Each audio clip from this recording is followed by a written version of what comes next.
আন্দোলনরত শিক্ষার্থীরা খুব সহনশীল এবং তারা খুব আন্তরিকতার সাথে এই আন্দোলন চালিয়ে যাচ্ছে।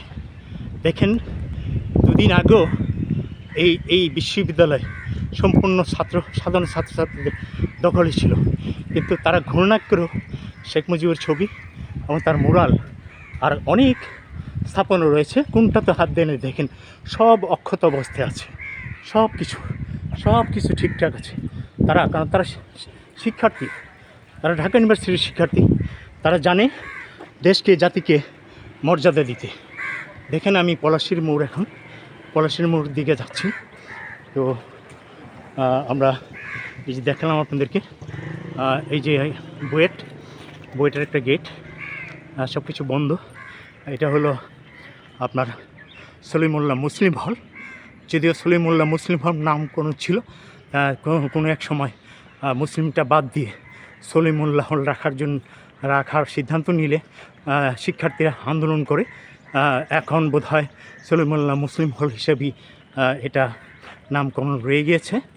তো যেহেতু ইউনিভার্সিটি বন্ধ, হলগুলি বন্ধ, অতএব এই সলিমুল্লাহ হলও দেখতে পাচ্ছেন বন্ধ হয়ে গিয়েছে, বন্ধ করে রেখেছে।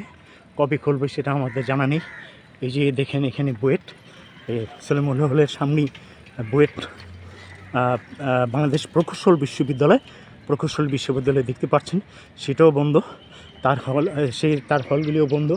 যাই হোক, আমি এখন চলে যাচ্ছি পলাশীর মোড়ে। সেখানে কিছু সংখ্যক পুলিশ রয়েছে, আর বেশিরভাগ পুলিশই তারা যেখানে আন্দোলন চলছে, পুলিশ, বিজিবি, র্যাব সেখানে নিয়ে গিয়েছে, যার জন্য এখানে পুলিশের সংখ্যা খুবই কম।